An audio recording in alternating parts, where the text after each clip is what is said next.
Hello, my dear beloved children. As a follow-up to my previous message, today we will talk about what is happening in the legislative sphere on a wider scale at the international level. As you know, there are many associations, unions, funds, blocs, and other international organizations on your planet that develop their own charters, treaties, agreements, that is, the legislative framework on the basis of which they exist. And what has been happening lately clearly demonstrates that the top of all these organizations are also not free in their actions. Everything that their leadership tries to impose on people indicates that it promotes not the interests of the member states, but the plans of the world government to seize power and create a single center for the leadership of global world processes. This is especially pronounced in such associations as the NATO bloc, the European Union, the United Nations, the International Monetary Fund, the World Health Organization, that is, in those associations that were created to protect the interests of the peoples of the countries that belong to them. This was clearly spelled out in the statutes of each of them, and many of them were created really with good intentions.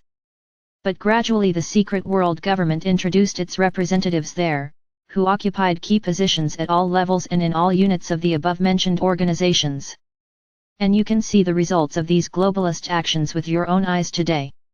Everything has already gone so far that all agreements, contracts, and by and large the meanings of existence of these organizations are rewritten on the go at such a speed that people simply do not have time to keep track of it. For example, the purely peaceful European Union, created to improve the well-being of the citizens of its member countries, in just a few years has become a militant and bloodthirsty organization sponsoring military operations in countries that have nothing to do with it.